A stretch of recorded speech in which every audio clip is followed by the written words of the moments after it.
नमस्कार दोस्तों।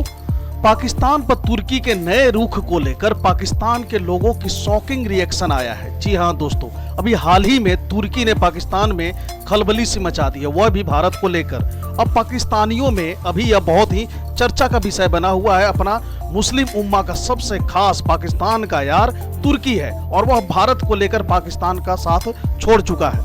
आइए समझते हैं कि आखिर मामला क्या है।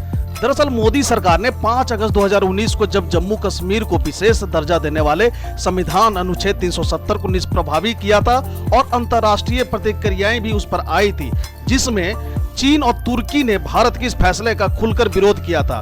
तुर्की के राष्ट्रपति तैयब अर्दोआन 2019 से हर साल संयुक्त राष्ट्र की वार्षिक आम सभा में कश्मीर का मुद्दा उठाते थे और भारत की आलोचना करते थे, जहां भारत अर्दोआन के बयान पर आपत्ति जताता था और पाकिस्तान तुर्की के बयान का स्वागत करता था। लेकिन इस बार यानी कि साल 2024 में अर्दोआन ने संयुक्त राष्ट्र की आम सभा को संबोधित करते हुए कश्मीर का नाम तक नहीं लिया। अर्दोआन का यह रुख कई लोगों के लिए चौंकाने वाला रहा। कहा जा रहा है कि तुर्की ने यूएनजीए में कश्मीर पर चुप्पी तब साधी जब वह ब्रिक्स गुट में शामिल होने की कोशिश कर रहा है। ब्रिक्स गुट में ब्राजील, रूस, इंडिया, चीन और दक्षिण अफ्रीका है और भारत इस गुट का संस्थापक सदस्य देश है। आइए जरा समझते हैं कि ब्रिक्स क्या है और ब्रिक्स संगठन का उद्देश्य क्या है। ब्रिक्स BRICS एक अंतर्राष्ट्रीय संगठन है जिसमें 5 प्रमुख उभरती हुई अर्थव्यवस्थाओं वाले देश इसमें शामिल है। B for Brazil, R for Russia, I for India, C for China और S for South Africa. BRICS का मुख्य उद्देश्य सदस्य देशों के बीच आर्थिक, राजनीतिक और सांस्कृतिक सहयोग को बढ़ावा देना है। इसकी स्थापना साल 2009 में हुई थी, तब इसका नाम ब्रिक हुआ करता था, यानी कि BRIC, जिसे बाद में यानी कि साल 2010 में साउथ अफ्रीका को इसमें जोड़ने के बाद साउथ अफ्रीका देश के नाम का अक्षर का पहला अक्षर इसमें जोड़ दिया गया। उसके बाद से ब्रिक जो है वो ब्रिक्स बन गया, यानी BRICS कर दिया गया और दक्षिण अफ्रीका साल 2010 में इसमें शामिल हो गया। इस गुट का प्रमुख उद्देश्य आर्थिक विकास को गति देना, वैश्विक वित्तीय मुद्दों पर सामूहिक दृष्टिकोण विकसित करना और अंतर्राष्ट्रीय मंचों पर अपनी संयुक्त आवाज को मजबूत करना। आइए जरा देखते हैं कि इनका मुख्य उद्देश्य और क्या क्या रहा है। पहला आर्थिक सहयोग, दूसरा विकास वित्तीय संस्थान और तीसरा संसाधन साझा करना, तो वहीं चौथा विकासशील देशों के हितों की रक्षा करना। पहला आर्थिक सहयोग यानी कि सदस्य देशों के बीच व्यापार और निवेश को बढ़ाना, तो वही विकास वित्तीय संस्थान यानी कि नया विकास बैंक, न्यू डेवलपमेंट बैंक की स्थापना जो ब्रिक्स देशों के विकासशील परियोजनाओं को वित्तीय सहायता प्रदान करता है। तो वही तीसरा संसाधन साझा करना, ऊर्जा, टेक्नोलॉजी और विज्ञान के क्षेत्र में सहयोग करना है और चौथा विकासशील देशों के हितों की रक्षा करना, यानी कि वैश्विक निर्णयों में विकासशील देशों की आवाज को अधिक प्रभावी बनाना। ब्रिक्स वैश्विक अर्थव्यवस्था में एक महत्वपूर्ण भूमिका निभाता है क्योंकि इसके सदस्य देश दुनिया की कुल जनसंख्या का बड़ा हिस्सा है और वैश्विक GDP का बहुत बड़ा महत्वपूर्ण भाग अपने पास रखते हैं। ब्रिक्स देशों की आबादी दुनिया की कुल जनसंख्या का कितना परसेंट है? तो ब्रिक्स देशों की कुल जनसंख्या दुनिया की कुल जनसंख्या का लगभग 40% है। 5 सदस्य देशों ब्राजील, रूस, भारत, चीन और दक्षिण अफ्रीका की जनसंख्या मिलाकर वैश्विक जनसंख्या का एक बहुत बड़ा हिस्सा बनता है, जिसमें से सबसे अधिक योगदान भारत और चीन का है क्योंकि ये दोनों दुनिया के सबसे बड़े जनसंख्या वाले देश हैं। ब्रिक्स की न्यू डेवलपमेंट बैंक के पास कितना पैसा है? ब्रिक्स द्वारा स्थापित न्यू डेवलपमेंट बैंक यानी NDB की स्थापना साल 2014 में हुई थी और इसे सदस्य देशों के बुनियादी ढांचे और सतत विकास परियोजनाओं के लिए वित्तीय सहायता प्रदान करने के उद्देश्य से बनाया गया था।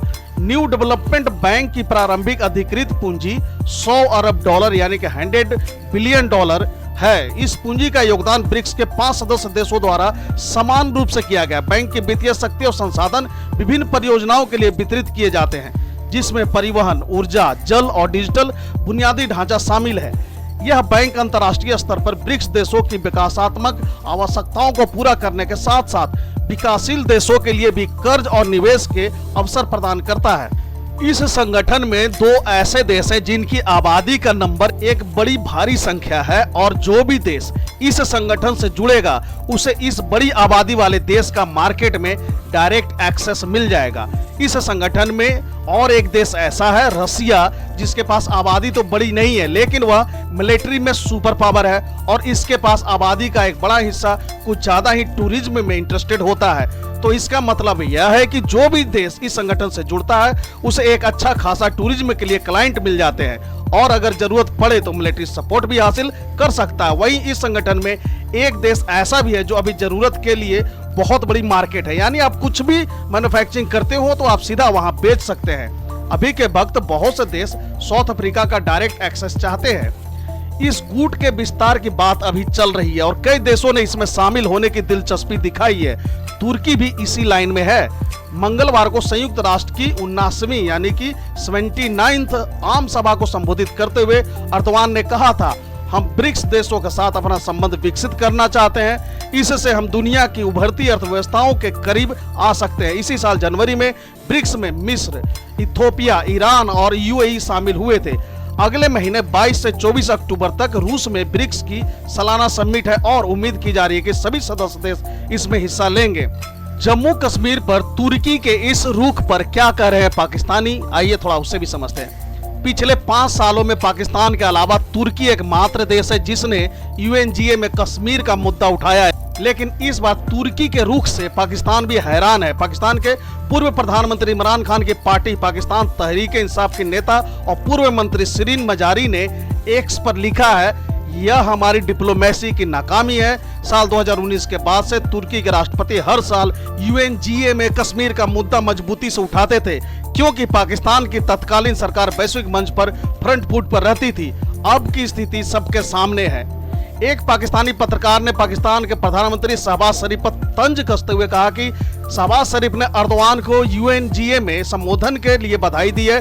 अर्दवान ने इस बार यूएनजीए में फलस्तीन का मुद्दा उठाया लेकिन कश्मीर पर चुप रहे। ऐसा सालों में पहली बार हुआ है। एक और पाकिस्तानी पत्रकार ने कहा कि हैरान करने वाला है कि हर साल यूएनजीए में कश्मीर का मुद्दा उठाने वाले पाकिस्तान का दोस्त तुर्की चुप रहा।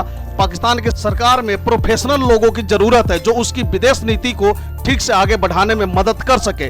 पाकिस्तान में राजदूतों की नियुक्ति में भी राजनीति होती है। अमेरिका में पाकिस्तान के राजदूत रहे एक पूर्व डिप्लोमेट ने पाकिस्तान सरकार पर तंज कसते हुए लिखा है, पाकिस्तानी वर्षों से कश्मीर विवाद का समाधान संयुक्त राष्ट्र के प्रस्तावों के जरिए करने की बात करते रहे हैं। अगर पाकिस्तानी प्रधानमंत्री को छोड़ दें तो यूएनजीए के 193 देशों में से किसी ने कश्मीर का जिक्र तक नहीं किया। पाकिस्तान का सेंटीमेंट कितना वास्तविक है अब तो ये देखने से ही पता चलता है। तो वहीं अर्दवान यूएनजीए के हर भाषण में कश्मीर का जिक्र प्रमुखता से करते थे लेकिन इस बार नहीं किया। उन्होंने साइप्रस का जिक्र किया, लेबनान और इजराइल का मुद्दा उठाया लेकिन सीरिया की बात भी की, लीबिया के बारे में भी कहा और यूक्रेन को भी नहीं भूले, लेकिन कश्मीर को भूल गए। अब इन सब पर पाकिस्तान के लोगों का तंज क्या है, यानी कि पाकिस्तानी पब्लिक रिएक्शन। एक और पाकिस्तानी पत्रकार ने कहा है कि अर्दवान ऐसे विश्व नेता थे जो पिछले कई दशकों से कश्मीर का जिक्र कर रहे थे लेकिन उन्होंने कश्मीर की उपेक्षा की। तुर्की पाकिस्तान का दोस्त था लेकिन दोस्ती का क्या हुआ? मलेशिया को भी कश्मीर की अब चिंता नहीं है। मलेशिया के प्रधानमंत्री अनवर इब्राहिम ने कहा कि कश्मीर भारत का अंदरूनी मसला है। अर्दवान ने 20 मिनट के भाषण में कश्मीर का जिक्र ही नहीं किया। पाकिस्तान के प्रधानमंत्री शहबाज शरीफ भी न्यूयॉर्क में संयुक्त राष्ट्र की आम सभा को संबोधित करने गए हुए हैं। वहां उनकी मुलाकात तुर्की के राष्ट्रपति से इसी हफ्ते हुई। इसी मुलाकात की तस्वीर शेयर करते हुए शहबाज शरीफ ने लिखा है, पाकिस्तान के पक्के दोस्त और मेरे भाई राष्ट्रपति अर्दवान से मुलाकात हुई। हम दोनों ने वैश्विक मुद्दों पर एक दूसरे को समर्थन के लिए आश्वस्त किया है। अर्दवान ने इस मंच से साल 2019, 20, 21 और साल 2022 और साल 2023 में भी कश्मीर का मुद्दा उठाया था लेकिन साल 2024 में उन्होंने यह मुद्दा बिल्कुल नहीं उठाया। इस बार अर्दवान चुप क्यों रहे, आइए थोड़ा यह भी समझ लें। अर्दवान का रुख बदल गया है। पहले वो पॉलिटिकल इस्लाम का समर्थन करते थे लेकिन पिछले कई सालों से वह इससे पीछा छुड़ा रहे हैं। आजकल वो पॉलिटिकल इस्लाम के नजरिए से क्षेत्रीय समस्याओं को नहीं देख रहे हैं। सऊदी, यूएई और मिस्र पॉलिटिकल इस्लाम का समर्थन नहीं करते हैं। अर्दवान इन तीनों देशों से संबंध बढ़ा रहे हैं। इन तीनों देशों से संबंध बढ़ाएंगे तो उनके अपने अनुशासन है, ऐसे में उन्हें अपनी पुरानी राजनीति छोड़नी होगी। अर्दवान पाकिस्तान के साथ करीबी भी सिर्फ और सिर्फ पॉलिटिकल इस्लाम के कारण ही है। ऐसे में यह नीति कमजोर होगी कि तुर्की के लिए पाकिस्तान भी अब बहुत प्रासंगिक यानी कि रिलेवेंट नहीं रहेगा। एक बात यहाँ पर समझने वाली यह है कि क्या तुर्की का अभी के वक्त इकोनॉमी का बहुत ही बुरा हाल है, तो इसका जवाब होगा हाँ। तुर्की की अर्थव्यवस्था वर्तमान में कई चुनौतियों का सामना कर रही है और उसकी स्थिति गंभीर मानी जा रही है। इसके पीछे कई प्रमुख कारण हैं। महंगाई, तुर्की लीरा का अवमूल्यन, अर्थशास्त्री नीतियां, विदेशी कर्ज, राजनीतिक अस्थिरता, बेरोजगारी। अगर महंगाई की बात करें तो तुर्की में महंगाई की दर असाधारण रूप से बढ़ी है।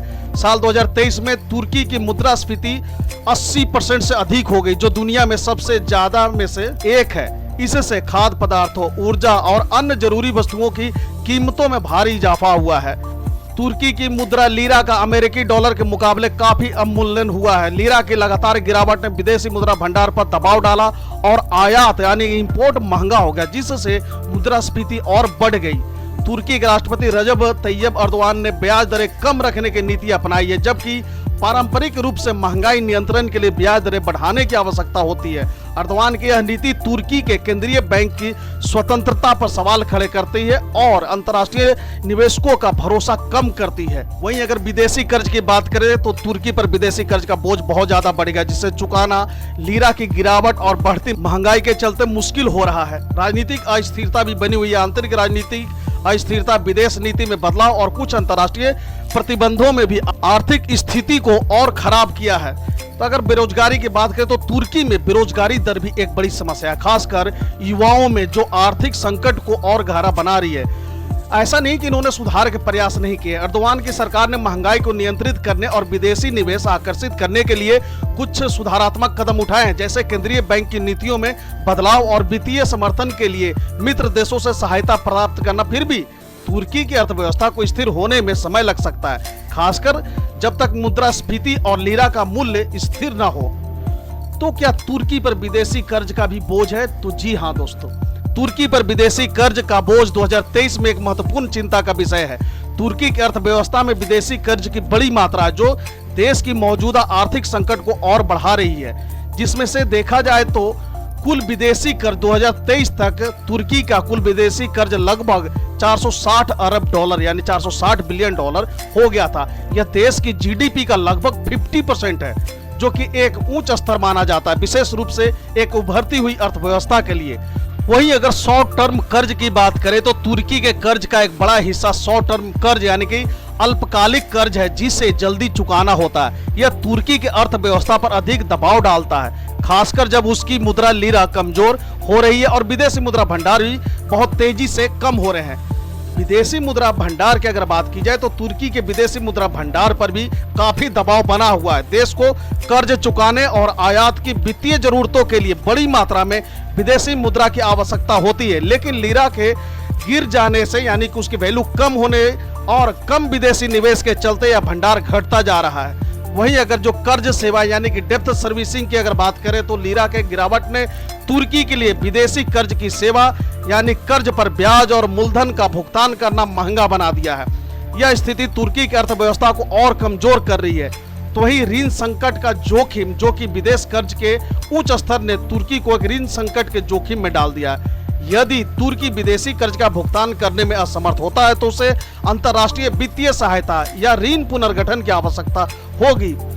दोस्तों, आपको यह जानकर बड़ा ही आश्चर्य होगा कि मोदी सरकार बनने से पहले यानी कि भारत में जो मोदी सरकार है, प्रधानमंत्री मोदी, उससे पहले यानी कि साल 2014 तक तुर्की के एक लीरा यानी कि जो उनका करेंसी है, यानी कि जैसे अपने भारत का रुपया है INR, उसी प्रकार से तुर्की का करेंसी है जिसे लीरा कहते हैं, और एक लीरा भारत के लगभग 28 रुपए के बराबर हुआ करता था। यह मोदी सरकार बनने से पहले यानी कि आप साल 2014 तक मान लीजिए। हम भारतीय अगर घूमने के लिए या टूर करने के लिए तुर्की जाते थे तो एक लीरा के बदले 28 रुपया पे करते थे, और आज की स्थिति क्या है, यह बहुत ही शॉकिंग है। आज के वक्त में एक लीरा लगभग 2 रुपए के बराबर है, और थोड़ा बहुत ज्यादा होगा, इससे ज्यादा नहीं। तो इसका मतलब तो यह हुआ कि भारत का करेंसी यानी कि जो रुपया है INR यह तेजी से स्ट्रांग हो रहा है और तुर्की का लीरा बहुत ही तेजी से कमजोर होता जा रहा है। तो आप समझ गए कि आखिर तुर्की जम्मू कश्मीर से अपना पैर पीछे खींचता हुआ दिख रहा है। तो UNGA में कश्मीर का जिक्र नहीं करना क्या भारत की उपलब्धि है? नहीं, मैं ऐसा नहीं मानता हूं, क्योंकि भारत को इससे फर्क नहीं पड़ता। अर्दवान ने ऐसा अपने हितों को साधने के लिए किया है, ना कि भारत के लिए। भारत की वर्तमान सरकार घरेलू मुद्दों को ज्यादा अहमियत दे रही है। भारत का रुख है कि हम ऐसे किसी बयान को अहमियत देते ही नहीं है।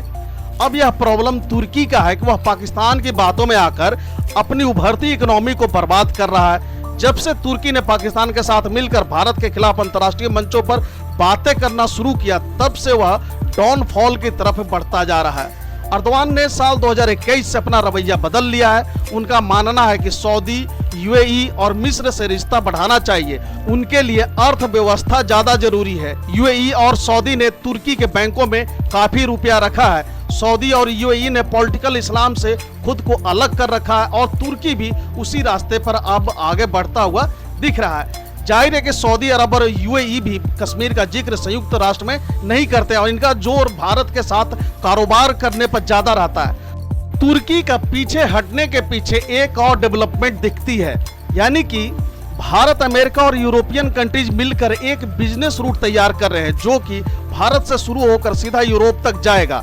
अब उस रास्ते में तुर्की भी आता है, लेकिन तुर्की को अभी तक इस कॉरिडोर से नहीं जोड़ा गया है और तुर्की की हालत यह है कि उसे हर हाल में बिजनेस चाहिए। इसलिए अब वह दिखाने की कोशिश कर रहा है कि मैं भारत के खिलाफ नहीं हूं, मुझे भी इस कॉरिडोर से जोड़ा जाए, जिसे IMEC के नाम से जानते हैं। जाहिर सी बात है कि उस कॉरिडोर से जब तुर्की जुड़ेगा तो वह भी इस रूट से होने वाला प्रॉफिट का हिस्सा बनेगा।